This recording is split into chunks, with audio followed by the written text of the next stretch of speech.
allons maintenant procéder avec la 4e conférence de la journée, conférence intitulée « Enjeux liés à l'adaptation culturelle d'intervention en dépendance » qui sera présentée par Chantal Plourde, donc professeure titulaire au département de psychoéducation de l'UQTR, Myriam Laventure, également professeure titulaire au département des sciences de la santé communautaire à l'Université de Sherbrooke au programme de toxicomanie, et Bertrand Picard, membre de la nation Huron-Wendat.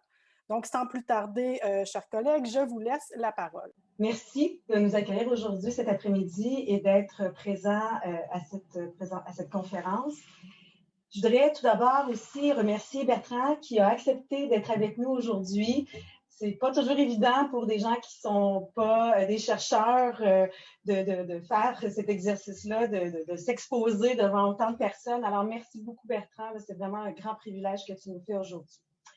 Alors, sans plus tarder, nous allons commencer la présentation, donc les bailleurs de fonds et organisations d'usage sur le PowerPoint. Je vais commencer par je pense que c'est important que nous reconnaissions tous que nous sommes en territoire autochtone, lesquels n'ont jamais été cédés, et de reconnaître que plusieurs nations autochtones sont gardiennes des terres et des eaux sur lesquelles nous nous trouvons tous aujourd'hui, et nous les remercions pour leur hospitalité. On veut faire quelques petits avertissements, Myriam et moi. Tout d'abord, ni l'une ni l'autre, on est autochtones et nous ne sommes pas des spécialistes des questions autochtones.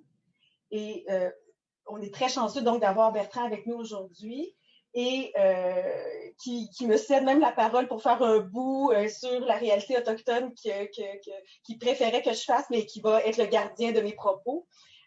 Si j'erre, il va me ramener. Mais je voudrais aussi que s'il y a des personnes autochtones qui sont présentes avec nous et qui souhaitent intervenir, vous êtes les bienvenus pour le faire à n'importe quel moment pour poser des questions ou peu importe ce que vous avez à nous partager. Il y aura peut-être des contenus sensibles pour certaines personnes. Alors, évidemment, quand on parle de recherche en contexte autochtone, on ne peut pas passer outre tous les impacts de la colonisation. Alors, si jamais c'est difficile pour certaines personnes, nous avons mis des numéros de téléphone à la fin de la présentation si vous avez besoin de soutien. Avant de commencer, un grand merci aussi à tous les membres, à toutes les personnes qui ont fait partie du comité aviseur depuis le début de cette aventure. Il y en a énormément, il y en a d'autres qui se sont ajoutés dans les derniers jours même. Alors, merci à tout le monde. C'est vraiment un grand privilège de travailler avec vous tous. Donc, tout d'abord, probablement que plusieurs d'entre vous êtes déjà au fait de ces choses-là, mais c'est quand même important de mettre la table.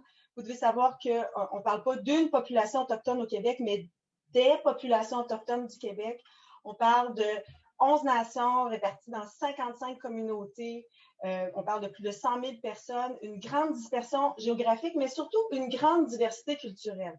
Donc, première chose à retenir, c'est que quand on travaille à l'adaptation culturelle d'un programme avec des personnes autochtones, il ne faut pas penser qu'il va y avoir juste une façon de voir, une façon de vivre la culture, une façon de vivre la spiritualité. Il y a une variété de réalités autochtones et il faut en tenir compte quand on travaille avec ces populations-là. Il faut toujours aussi se rappeler l'histoire traumatique des Autochtones au Canada. Je ne vais pas non plus encore me pencher là-dessus, mais vous le savez comme moi, toutes les politiques et les actions dans l'esprit de la colonisation ont créé des traumas importants. On en a encore entendu parler cette semaine avec la découverte d'ossements dans un pensionnat de la région de l'Ouest du Canada. Vous avez vu hier aussi toute la mobilisation autour de la mort de Joyce Echaquan. Alors, il y a quand même énormément depuis quelques semaines, depuis quelques mois, on en apprend un peu plus. Je pense que il y a un éveil collectif, je vais dire ça comme ça, autour de ce qu'ont vécu les peuples autochtones du Québec et du Canada. Alors, il y a eu des grandes conséquences, puis on vous parle de ça aujourd'hui parce qu'il faut en tenir compte quand on travaille à l'adaptation culturelle. Donc, d'immenses conséquences, qu'il s'agisse de la destruction du mode de vie traditionnel, l'altération de la cohésion sociale et familiale, les rapports inégaux.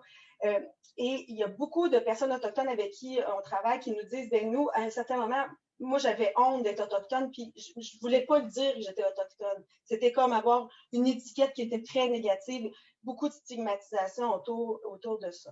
Alors, c'est vrai, c'est vrai aussi qu'il y a beaucoup de méfiance, avec raison, à l'égard des services de santé, des services sociaux, mais également à l'égard des chercheurs.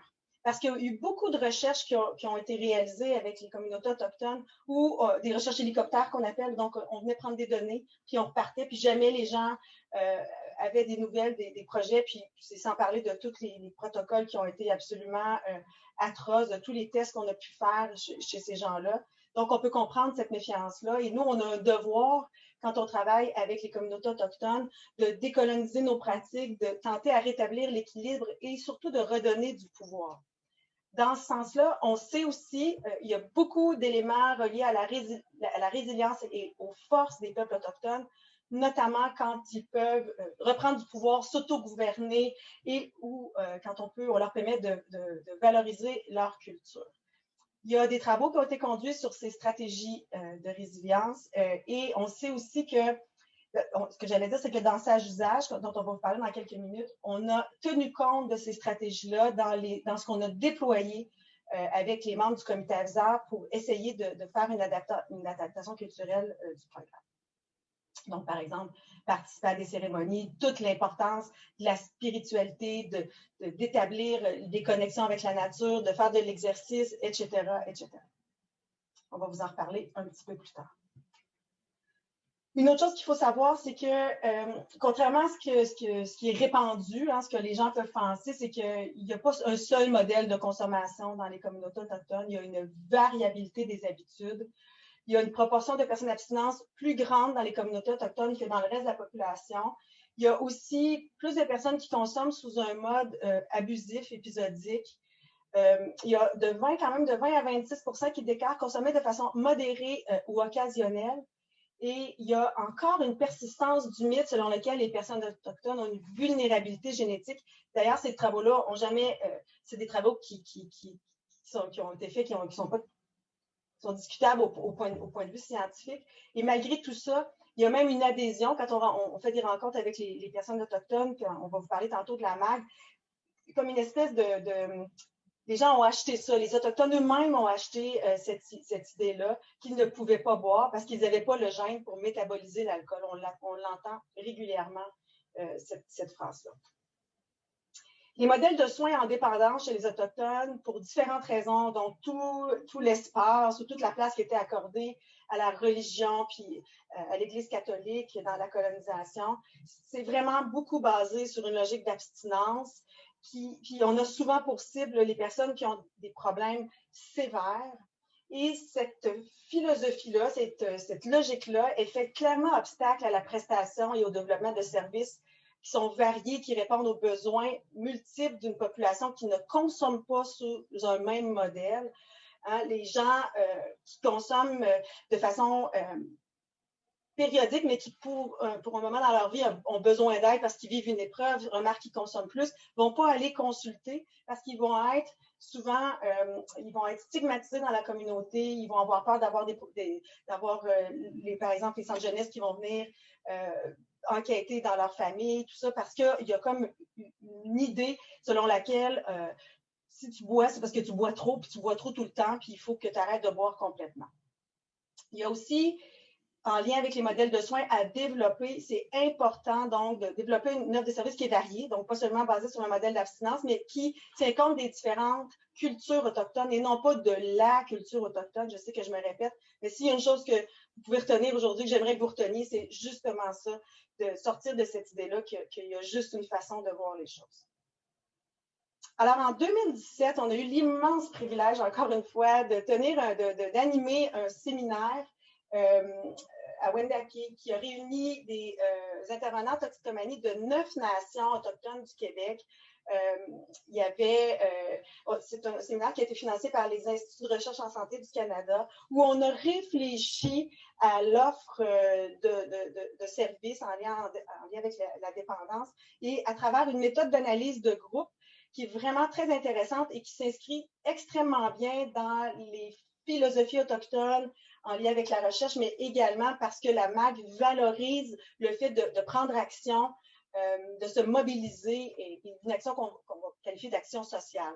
Donc, cette méthode-là, c'était vraiment une belle une belle expérience où chacun, à travers des récits, a apporté la réalité dans sa communauté et chacun des membres a pu voir que la réalité de l'un et de l'autre était complètement différente. Par exemple, ce qui se passe à Wendake, la réalité de Wendake n'est pas du tout la même d'une réalité d'une communauté éloignée où il peut y avoir, dans certaines communautés, des problèmes assez sévères en lien avec des arrivages massifs de substances, que ce soit de l'alcool ou des drogues. Donc, c'est vraiment intéressant de voir les échanges et que les gens constatent entre eux la diversité et la réalité qui était très différente. Alors, elle a permis, cette MAG-là, aux participants de s'exprimer sur la question sensible qu'est la consommation d'alcool dans les communautés. Souvent, les gens ont eux-mêmes vécu dans leur famille, avec des gens proches, des histoires assez traumatiques en lien avec la consommation, que ce soit des suicides, que ce soit des accidents, que ce soit... Il y a eu beaucoup de témoignages très touchants à travers la méthode d'analyse de groupe. Il y a eu aussi un éclairage sur la diversité des profils de consommation d'alcool et des besoins associés. Il y a des intervenants qui ont clairement nommé, moi j'ai des personnes que je connais qui ne viennent pas me voir parce qu'ils ont trop peur que je vais les signaler à la DPJ ou aux services sociaux. Donc, il y a eu vraiment un partage très ouvert, c'était très riche, très intéressant. Il y avait des participants qui sentaient que leur communauté était prête à s'avancer dans quelque chose de différent en lien avec un programme de boire contrôlé. Puis il y avait des communautés qui disaient non, non, nous, on n'est vraiment pas prêts, on est dans une gestion de crise et ce n'est pas le bon moment. On va vous regarder aller, par exemple, puis ça nous intéresse, mais on n'est pas prêt tout de suite à participer à ce projet-là, dont on va vous parler dans quelques minutes aussi.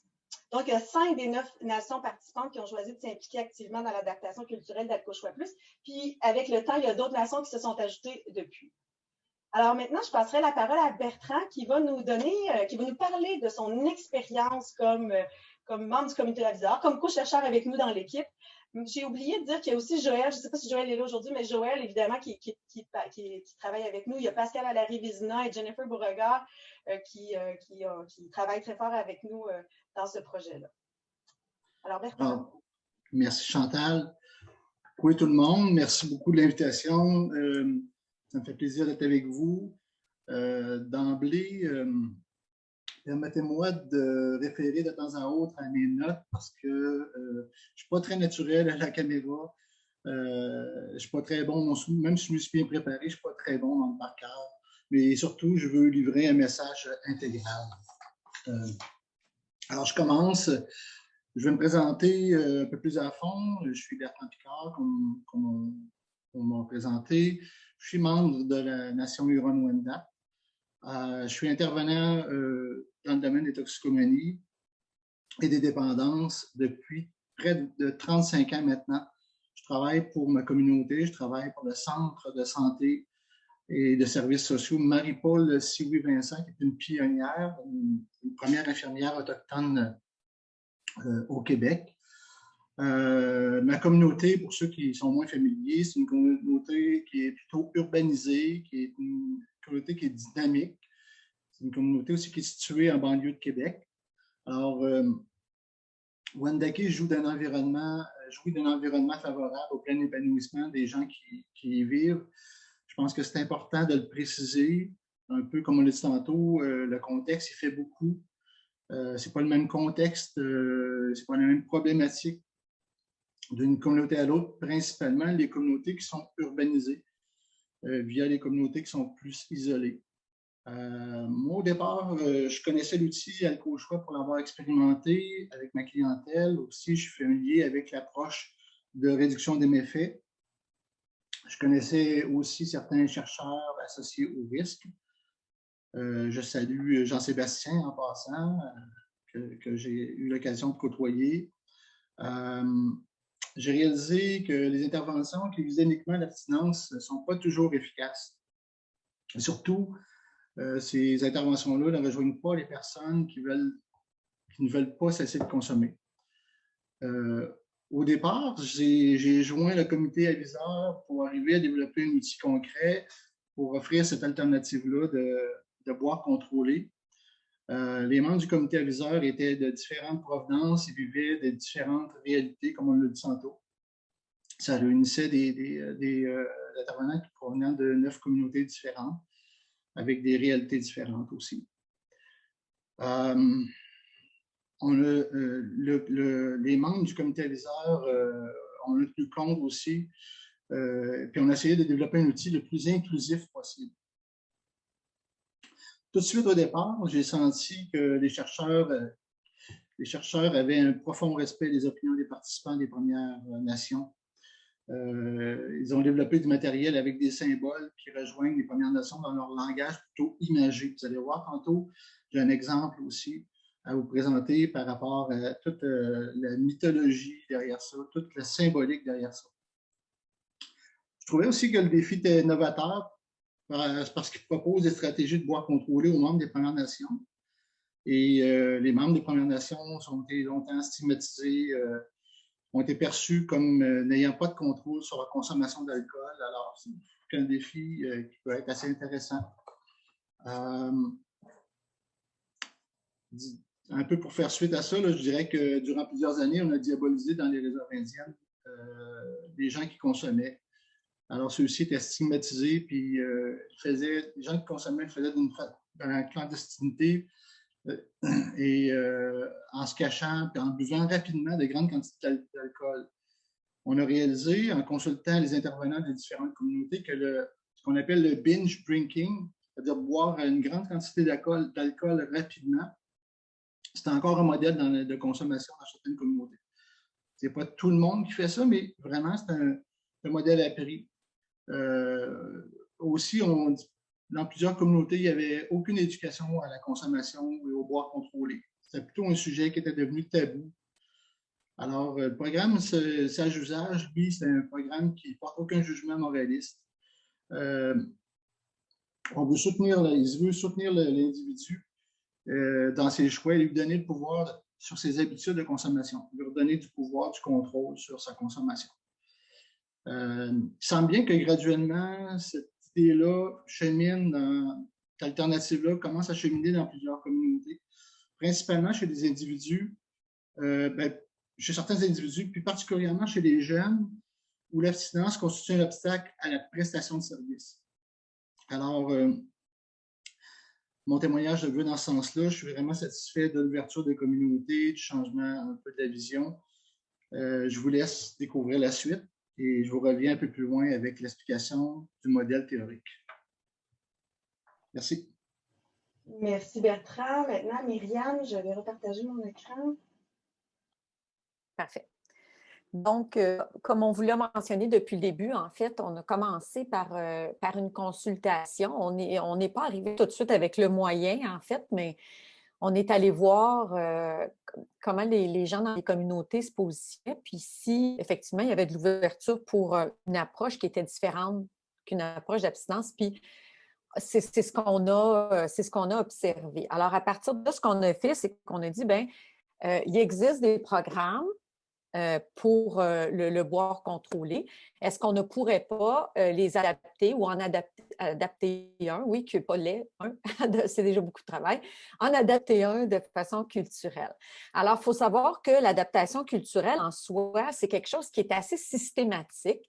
Notre processus n'a pas fait défaut là-dessus. Alors, on avait pris un modèle de Comfort qui nous dictait bien là, toutes les étapes à franchir pour pouvoir adapter culturellement le programme qui était ici Alco-Choix, Mes Choix maintenant, donc qui est devenu, là, vous avez entendu depuis le début, Sage Usage, Wise Choices à travers le temps avec, encore une fois, c'est les gens des communautés qui ont trouvé le nom, là, c'est pas nous qui l'avons fait, donc c'est un nom qui est issu aussi de la consultation.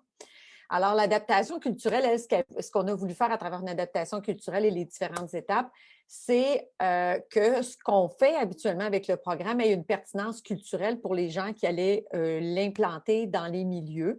Et donc, d'essayer d'avoir une adéquation entre les valeurs autochtones et les schémas culturels, puis avec le programme en tant que tel, mais qu'il y ait une adéquation avec les valeurs des communautés. Mais la grande difficulté quand on fait de l'adaptation culturelle, c'est qu'il faut quand même maintenir, parce qu'on sait que c'est des programmes qui fonctionnent, alors il faut quand même maintenir nos ingrédients actifs dans notre programme. Alors, on ne peut pas tout changer dans un programme quand on fait de l'adaptation culturelle, parce que souvent, on sait qu'il y a des ingrédients qu'il faut absolument garder. Alors, ça prend toujours cet équilibre-là. C'est quand même pas un processus facile à faire, puis c'est un processus de longue haleine quand même. Alors, ça nous oblige à faire des collaborations puis des allers-retours souvent entre les chercheurs et les personnes des communautés. Puis pour ça, je veux le mentionner, Chantal l'a dit au départ, mais je veux quand même le répéter. On a eu des gens qui ont été avec nous depuis le début, hein, qui levaient toujours la main quand on demandait. Tout ça, nous, en tout cas, c'est une grande richesse. Alors, tu peux aller à la prochaine diapo, mon ami. D'accord? Alors, il faut quand même faire une différence entre adaptation culturelle et adéquation culturelle. Parce que, puis c'est ce que vous allez voir, c'est qu'on a beau suivre un modèle, toutes les étapes du modèle, ça ne veut pas dire qu'à la fin, on va arriver à un produit qui va être implantable comme ça, 100 000 $ dans des communautés autochtones. Puis je reviens sur ce que Chantal disait aussi, puis on est sensible à ça. Chaque nation, mais même des communautés dans des nations peuvent être différentes, puis leur fonctionnement peuvent être différents. Il faut être sensible à ça aussi. Alors, pour avoir une meilleure adéquation culturelle, il faut évidemment, dans notre adaptation culturelle, avoir une posture d'ouverture aux besoins des communautés, donc être à l'écoute. Faut évidemment s'en aller vers des pratiques décolonisées. On peut, sûrement des gens le font encore, mais on peut arriver avec nos grands sabots de chercheurs puis penser qu'on a raison puis qu'on sait comment ça va fonctionner. Je pense, en tout cas, notre équipe, on pense que si on fait ça, on va faire fausse route. Et il faut effectivement s'assurer que l'approche qu'on va avoir va être culturellement sécurisante. Donc, notre projet au départ était basé sur le modèle Comfort, qui nous a permis, là, je vous le dis, des belles adaptations. On va vous en montrer dans quelques minutes. On s'est rendu compte que quand venait le temps de l'emmener sur le terrain, il y avait quand même des adaptations à poursuivre, puis il faut continuer à repenser comment on va le travailler. Puis, il ne faut pas oublier, puis Chantal l'a dit d'entrée de jeu, nous ne sommes pas autochtones. Et quand on prend le modèle de Comfort, on prend un modèle alloctone pour faire de l'adaptation culturelle pour les Autochtones. Donc, encore une fois, on arrive quand même avec nos prémices de chercheurs parce que le modèle qu'on utilise, il est alloctone. La meilleure façon qu'on a trouvée, nous, c'est vraiment de revoir au complet nos façons de faire au niveau de la co-construction. Et puis, je l'ai dit tantôt, mais dans l'ouverture, puis dans la flexibilité. Donc, dans un esprit de co-construction, et je remercie tous ceux qui ont participé à cette étape-là. Sachez qu'on a fait 2 séminaires de travail avec les 5 nations qui se sont montrées intéressées au mois d'août, au mois de juin, au mois d'août 2018 et juin 2019. Et là, on a repris page par page le programme AlcoChoix Plus en français. Et on a regardé avec les gens, sous quel angle on va le prendre? La culture, le bien-être, la communauté. On a revu des mots, des énoncés. On a fait un travail d'épuration assez important au niveau des nombres de mots parce qu'on voulait que le manuel soit utilisé, puis les intervenants nous disaient toujours enlever des mots, là. Les Autochtones, c'est des gens de peu de mots, c'est des gens d'images, c'est des gens... Et c'est des gens qui aiment échanger à l'oral, mais si vous mettez trop de mots écrits, personne ne va consulter vos documents. Donc, on a essayé, on a encore du travail à faire là-dessus d'ailleurs, on a encore de la diminution de mots écrits à faire. On a revu les images, les illustrations. On a travaillé avec une graphiste que je pense qui a bien su saisir l'ambiance dans laquelle on voulait mettre le programme. Et donc, on a aussi changé des exemples. On donnait des exemples. La meilleure que je peux vous donner, c'est qu'on parlait de stratégie de coping. Puis, à un moment donné, on donnait des exemples de stratégies de coping. Puis, parmi les stratégies de coping, c'était aller au cinéma. Là, le monde, il lève la main puis il nous dit « Oui, mais nous, on n'a pas de cinéma dans notre communauté. » tu sais. Donc, il a fallu, c'est des détails, vous allez dire, mais il a fallu aller jusque dans ces choix-là. Donc, dans le choix des exemples, des situations, des noms, des stratégies, des plaisirs. Donc, tout a été revu. Puis, on a même ajouté certains aspects qui étaient peut-être moins présents dans l'AlcoChoix initialement, que nous, on a mis un petit peu l'emphase. On va y revenir avec tout l'aspect spirituel. Donc, je vous présente ce que ça a donné, si tu vas à l'autre diapo. En fait, donc, de mes choix, de co-choix, on a créé 3 personnes. Là, il y en a une quatrième, je dirais, aussi avec l'aîné là, qui est là, mais John, Mary et Manu. Puis, c'était important aussi parce que c'est sorti des discussions dans les personnages. Manu, c'est une personne, on va dire, bispirituelle. C'est comme ça qu'on le nomme ici. Donc, puis, en tout cas, honnêtement, je veux vous le dire parce que je sais que présentement, il y a beaucoup de débats puis d'échanges à travers les genres, etc. Je pense qu'on a à apprendre beaucoup de nos collègues autochtones là-dessus parce que ça fait longtemps que c'est considéré dans leur communauté. Donc, ça, c'est les personnages qu'on a mis en place pour pouvoir accompagner les personnes qui allaient faire le programme. Comme je vous le dis, là, quand on regarde l'affiche, là, maintenant, on vous donne un exemple d'activité qui a été adaptée. Bien, toutes les situations qui ont été liées à la sphère spirituelle, évidemment, on les a retravaillées. On a, vous voyez, si vous connaissez, peut-être que vous ne connaissez pas, mais si vous connaissez Alcochois, vous voyez, ça a la forme qui ressemble. Le dialogue à l'intérieur, ça existe dans Alcochois. Les actions, ça existe dans Alcochois. Mais on les a vraiment adaptées pour que ça corresponde à ce que les gens des communautés vivent. Pour ceux qui connaissent Alcochois, vous savez aussi, tu peux aller à l'autre diapo, Chantal, pour ceux qui connaissent Alcochois, vous savez aussi qu'à la base d'Alcochois, il y a un modèle théorique. Je ne lui rendrai pas... Je ne l'expliquerai pas dans son entièreté aujourd'hui parce que ce n'est pas le but, mais bon, on le sait qu'avec Alcochois, on est dans une approche motivationnelle, on est dans une approche de réduction de méfaits, on est dans une thérapie assez brève.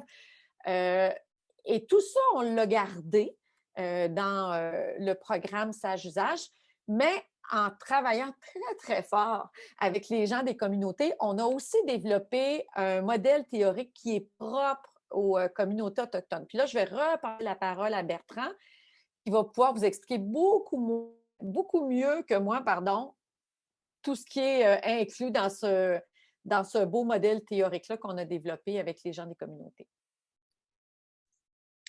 Merci, Myriam. Encore une fois, au départ, vous remarquerez là, les symboles, les images qui apparaissent dans ce dessin-là, dans cette illustration-là. Les symboles, les images, la mythologie, la spiritualité, la connexion avec la nature sont très, très importantes. Et ça parle beaucoup chez les Autochtones. Alors, on a essayé de mettre ensemble les éléments qui composent la nature, les éléments qui parlent beaucoup, les symboles, les significations.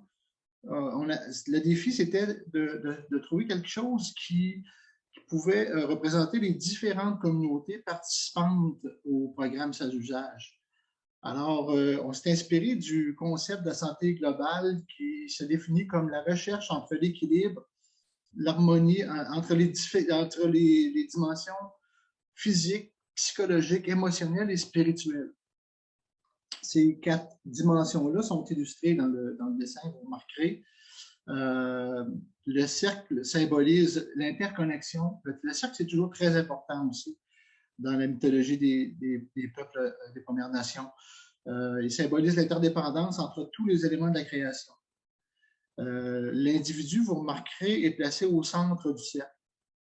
La signification, c'est que comme on le met au centre du cercle, alors on considère que sa guérison se trouve d'abord en lui-même. Les éléments qui gravitent autour sont des alliés qui l'aideront à trouver ses repères et à se connecter à l'essentiel. Il prend conscience du lien qui l'unit à son univers et il puise l'inspiration dont il a besoin pour cheminer vers l'équilibre. Je vais essayer de prendre certains éléments puis d'y aller un peu plus loin pour vous l'expliquer. En fait, c'est tout un système, tout un écosystème. On voit, puis il y a plusieurs symboles. Là, le cercle qui est toujours présent peut être illustré comme la terre-mère. Et on voit dans ce dessin-là aussi les cycles, le cycle des saisons, le différent cycle, le cycle des saisons, le cycle du jour, le cycle de la vie. Alors, encore une fois, ça fait partie d'un grand tout, ça. Les animaux sont associés aussi à la survie, la mythologie, les contes et légendes. Alors, on voit certains animaux qui sont importants pour nous.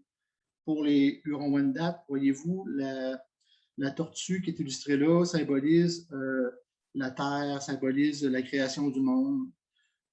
On voit aussi chez certaines populations, le saumon, c'est un animal qui est très important, qui est associé à la survie aussi.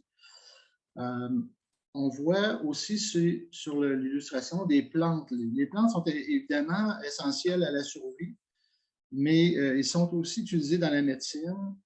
Et lorsqu'on brûle des plantes, certaines plantes qu'on considère comme des plantes sacrées, la fumée qui s'envole, ça symbolise un peu la connexion avec le Créateur. Alors qu'on a des messages à véhiculer, des remerciements à faire, on brûle souvent certaines herbes sacrées, justement pour entrer en communication avec le Créateur. On voit les différents éléments. En fait, le chiffre 4 il revient souvent. On voit les 4 saisons, comme je disais tantôt. On voit aussi les 4 éléments, l'eau, le feu, la terre et l'air. On voit sur cette photo-là les 4 directions, le nord, le sud, l'est et l'ouest, qui sont illustrées par différentes couleurs. L'est est de couleur jaune, comme le soleil levant. Le rouge, bien sûr, c'est la direction sud, le soleil du midi. Le noir, c'est le soleil couchant qui se place à l'ouest. Et le blanc qui est le nord la nuit. On retrouve aussi les 4 dimensions, comme je parlais tout tantôt, la dimension physique, la dimension psychologique, la dimension émotionnelle et spirituelle. En fait, ce qu'on cherche là-dedans, c'est toujours une forme d'équilibre entre ces 4 dimensions-là. Il y a plusieurs symboles aussi, des symboles qui apparaissent par les objets. Par exemple, le tambour symbolise le battement du cœur, symbolise la vie. On remarque aussi le canot. Le canot, c'est un objet important dans plusieurs communautés qui sert à faire la cueillette du riz sauvage, qui sert aussi à pêcher, qui sert aussi à naviguer, à voyager. Vous allez remarquer aussi que nous avons rajouté des flèches. Les flèches, c'est un peu pour insuffler le mouvement. C'est un peu pour rappeler les étapes du changement aussi, qui sont inscrites là-dessus, sur le document en question. Il y a des valeurs aussi qui caractérisent les Premières Nations, des valeurs de sagesse, de vérité, de courage, d'honnêteté, de respect, d'humilité, d'amour. Alors, on a essayé de recréer à peu près des symboles qui parlent beaucoup, puis on s'en inspire beaucoup. Par exemple, on mise beaucoup sur les liens avec la nature, la pleine conscience de l'environnement, la connexion avec nos valeurs profondes, puis la recherche de l'équilibre et de l'harmonie. On invite les gens, les intervenants qui travaillent avec les dépendants, à réfléchir aux situations qui portent ces gens-là à boire, puis à développer des stratégies pour éviter de se placer dans des situations à risque. Les solutions de rechange qui sont souvent en lien avec les activités traditionnelles. Par exemple, dans la coutume des Premières Nations, lorsqu'on entre en forêt, il est coutume de ne pas consommer d'alcool. Alors, peut-être que ça pourrait être une bonne alternative. En respectant ce principe-là, on inviterait les gens à aller en forêt pour soit jeûner ou faire des activités traditionnelles, mais toujours en excluant la consommation d'alcool. Il y a aussi des pratiques spirituelles comme la tente de sudation qui peuvent être des alternatives à la consommation. Enfin, en terminant, on a essayé de développer un modèle théorique le plus inclusif possible en espérant soutenir le retour à l'équilibre. Merci.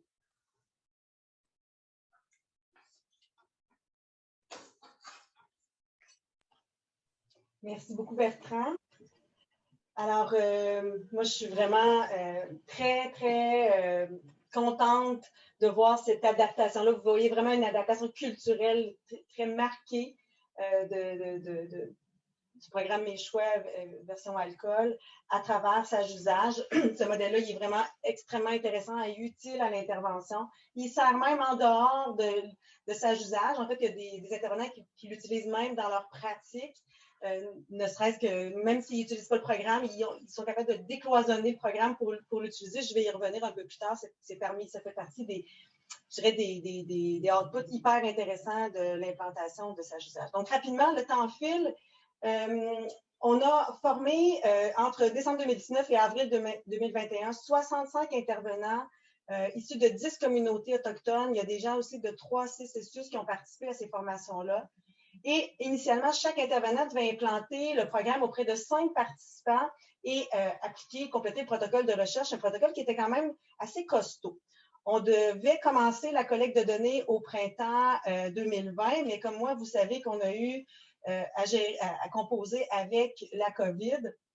Alors, la pandémie a apporté énormément d'impact sur l'implantation, puis plein d'impact aussi dans les communautés en regard de la prestation de services. Il y a eu des arrêts de services, moins de demandes au niveau des services de première ligne. La télépratique n'était pas toujours possible, la question des connexions Internet, etc. Il y a beaucoup d'enjeux reliés à ça. Et la pandémie, elle a eu ça de bon.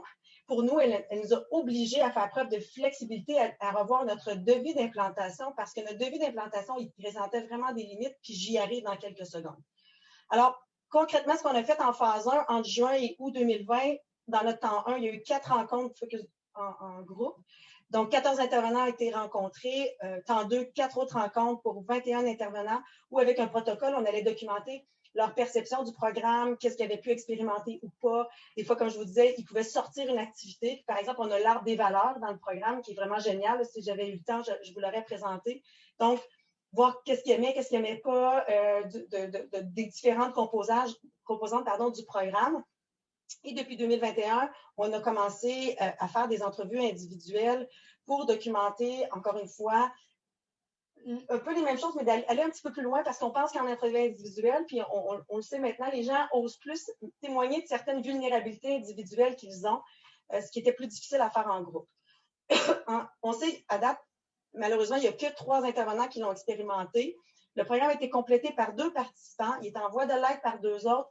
Et il y a 4 personnes qui l'ont abandonné. Et les motifs d'abandon sont nombreux, là, sont variés, c'est-à-dire il y en a qui sont allés en traitement interne, il y a quelqu'un qui a eu des rechutes, une judiciarisation, puis des déplacements aussi d'une communauté à l'autre pendant la COVID.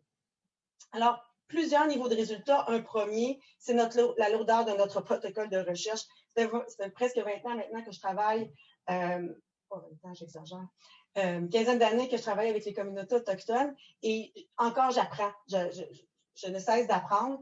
Le protocole était trop lourd, on se l'était fait dire. On a persisté un peu parce qu'on se disait ça va être vraiment intéressant, très riche, mais c'était vraiment beaucoup trop lourd.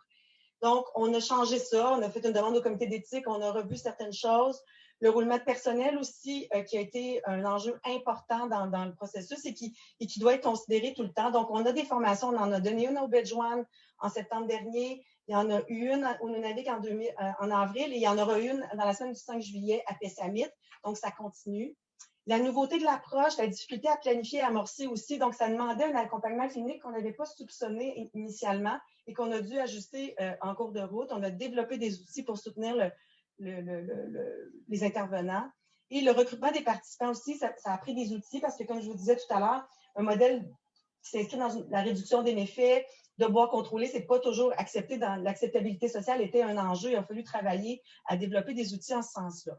Un second niveau de résultats, très intéressant, finalement, c'est la compatibilité des croyances des intervenants avec l'approche du boire modéré. On a eu moins de résistance qu'on l'avait initialement envisagé. Il y a quelque chose qui s'inscrit bien dans l'esprit des communautés autochtones, c'est-à-dire le libre arbitre, le libre choix, la liberté. Donc, toute cette question-là, qui est vraiment dans l'esprit du programme, faisait sens aussi pour les intervenants qui travaillent avec nous. À composer avec un élément qu'on avait moins pris en compte au départ, c'est le sentiment d'auto-efficacité des intervenants qui est à développer parce qu'ils ne sont pas habitués de travailler avec un modèle comme celui-là. Et la demande grandissante pour être formé au programme, je vous le dis, on a refusé, puis là, on s'est ajusté, là, on a pris la décision de prolonger d'une année la collecte de données, puis donc de former d'autres intervenants. Mais on a vraiment une demande là, qui est très importante de la part des membres des communautés autochtones, et ça, c'est vraiment génial. Des effets inattendus, mais vraiment, vraiment beaux et porteurs. Le programme a donné lieu à des échanges et des partenariats entre des services qui ne se parlaient pas ou très peu avant, mais aussi entre des communautés. Je vous donne un exemple, puis ça, c'est vraiment génial. Là.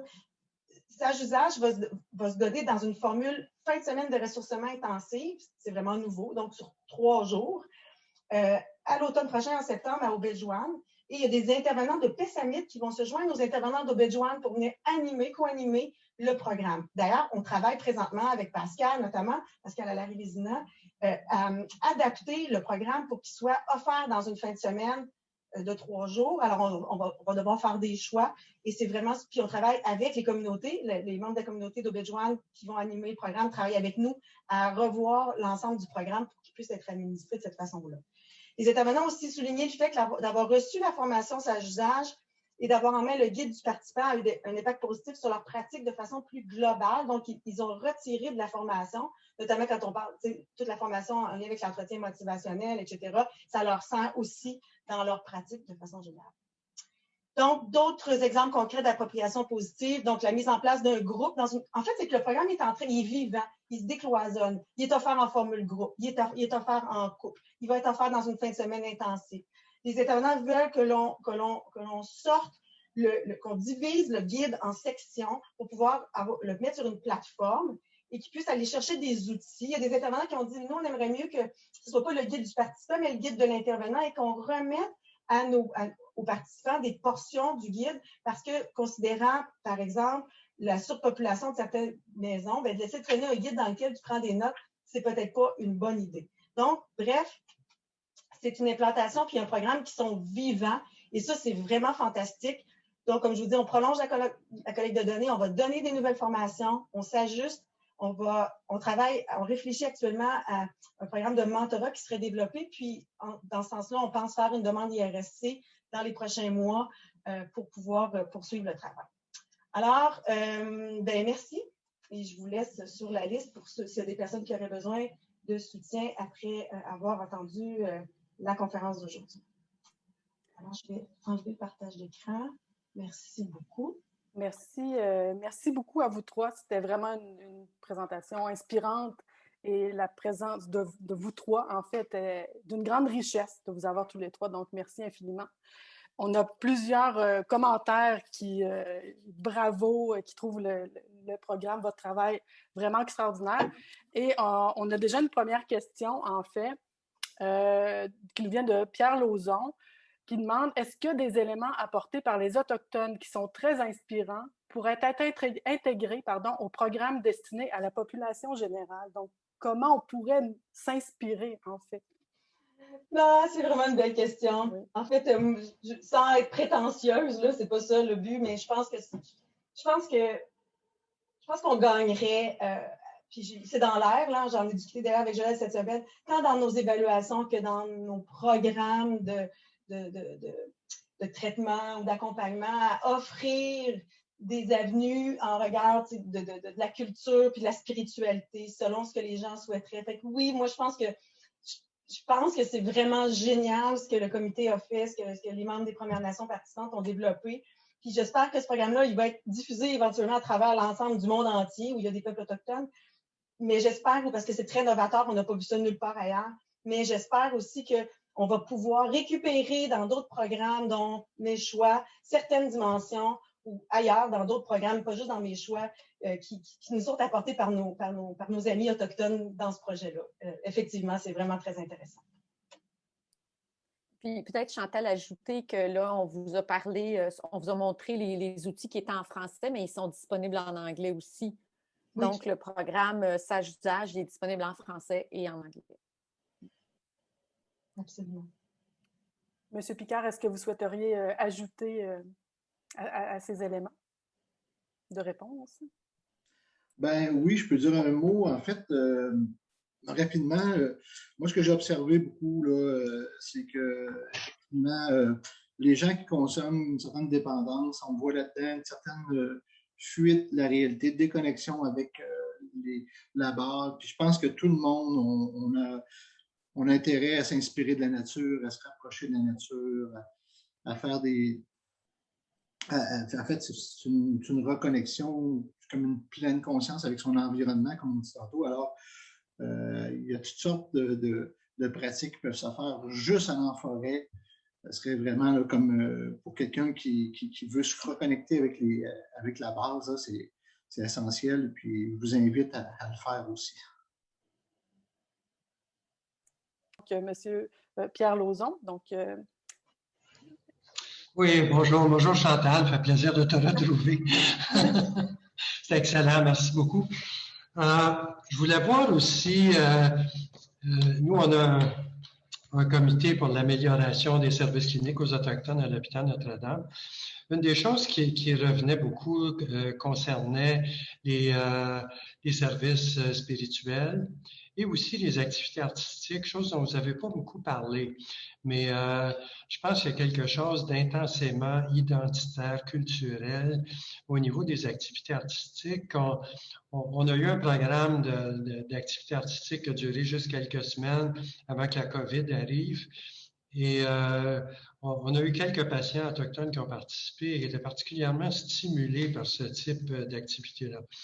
Fait que je voulais voir un peu quelle place vous faites aux activités culturelles de ce type-là en prévention, parce que... En fait, le programme, c'est ça, on a manqué de temps pour vous le présenter, mais dans le programme, il y a des outils qui laissent place à ce que la personne puisse exprimer son côté artistique. Je pense à l'Arbre des valeurs, qui est magnifique, où la personne c'est un bel arbre avec des valeurs, puis la personne peut écrire ses valeurs dans les feuilles, les valeurs les plus importantes pour elle dans le tronc. Donc, il y en a peut-être pas assez, moi je pense qu'il peut y en avoir plus, mais il y a différentes activités puis qui sont animées de façon très libre par les intervenants. Donc, chaque intervenant, par exemple, au Nunavik, en groupe, va utiliser les différents outils. Il peut l'utiliser, il peut produire des chansons, il peut faire comme il veut. Vraiment, c'est très libre.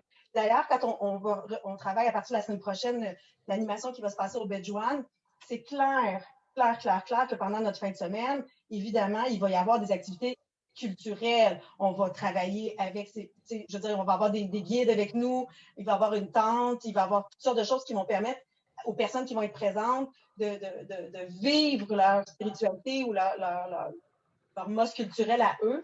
Alors, effectivement, on est vraiment dedans, on est en train de le décloisonner, puis de lui donner, chaque communauté peut lui donner la couleur qu'elle souhaite. Et tu as absolument raison là, que la place de la culture et de la spiritualité est fondamentale. Puis Bertrand, j'ai beaucoup parlé, je pense que je te laisserai finir de répondre. Évidemment, il y a plusieurs activités qui peuvent être inspirantes dans ce qu'on a développé. Si vous voulez un peu plus loin, je vous dirais de peut-être essayer de rentrer en contact avec certaines communautés. Ils ont possiblement des guides spirituels. Là, la chose là-dedans, c'est qu'il faut faire attention. Il faut toujours avoir des références pour aller avec des guides spirituels justement qui sont crédibles et qui sont sérieux, mais il y a une possibilité de rentrer en contact avec les communautés. Puis eux vont s'en faire plaisir de pouvoir vous orienter vers des gens qui peuvent partager leurs enseignements.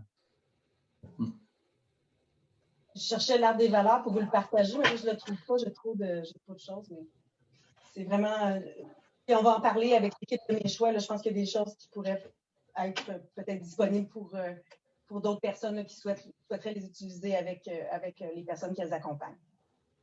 Juste rajouter, on a fait souvent, nous autres, quelquefois, des ressources en forêt, puis il y avait, on avait nos guides spirituels, là. Entre autres, là, je me souviens une fois, on avait fait quelque chose, on avait été à la forêt Montmorency, c'est le pavillon de l'Université Laval, où il y a toutes les installations là pour être en pleine nature, puis avoir à se concentrer sur des activités. Et puis, à ce moment-là, moi, j'avais invité M. Charles Coucou, de la communauté de Obedjoan, Manawan, et puis Mary Coon, qui sont de la communauté de... Non, excusez, c'est Wemontachi, ce sont deux Atikamekw Puis, à l'occasion de cette fin de semaine-là, on a fait plusieurs activités. Ça pourrait peut-être être des pistes. Peut-être juste ajouter aussi pour revenir à l'aspect art là, dont vous parliez, M. Lauzon, c'est dans le programme Sage-Usage, en fait, le programme emmène les gens à trouver leurs propres ressources. Fait qu'il y en a pour qui c'est vrai que ça peut être la nature, il y en a pour qui ça va être la spiritualité, puis il y en a pour qui c'est vrai que ça va être les arts traditionnels ou moins traditionnels pour les Autochtones, mais dans l'adaptation qu'on a fait, il y a toutes ces options-là possibles, en fait, là, puis ça, aux individus de trouver. Tantôt, j'aimais ça, tu sais, on disait de se connecter, en fait, bien, qu'est-ce qui le connecte? Si c'est les arts, bien, tant mieux que ce soit les arts, en fait. Je viens de vous mettre, juste pour vous teaser, l'arbre des valeurs, puis il y a une version où la personne peut compléter, ça c'est l'arbre des valeurs qu'on a développé avec l'équipe, mais il y a une version là, que les gens peuvent compléter avec l'intervenant qui les accompagne. Donc, il y a quelques outils comme ça là, qui sont faits, là, qui permettent une certaine créativité. Merci beaucoup pour vos réponses. Je vais prendre une dernière question vraiment express parce que je pense qu'elle est en lien avec ce dont vous venez de parler. Où peut-on trouver ces outils-là en 30 secondes? Ils ne sont pas encore disponibles au grand public pour le moment parce qu'on est en implantation et en évaluation, mais c'est ça, ils vont là bientôt. Puis s'il y a des organisations qui souhaitent être formées, pour Sage-Usage, vous pouvez communiquer avec moi et on verra organiser des formations dans le courant de la prochaine année, peut-être faire des joint ventures avec plusieurs communautés ensemble. Là, comme je vous dis, on a donné une PSAMIT dans la semaine du 5 juillet. Parfait, merci beaucoup. Donc, on a dépassé un petit peu, mais c'était tellement inspirant, passionnant. Il y a plein de messages dans le chat qui vous remercient puis qui mentionnent à quel point c'était inspirant et intéressant. Merci à vous trois. Oui, Chantal. Remercie encore une fois Bertrand. Je sais que c'était vraiment pas évident. Fait que merci Bertrand du fond du cœur d'avoir participé à cette rencontre avec nous. Ça fait plaisir de partager ça avec vous. Merci infiniment.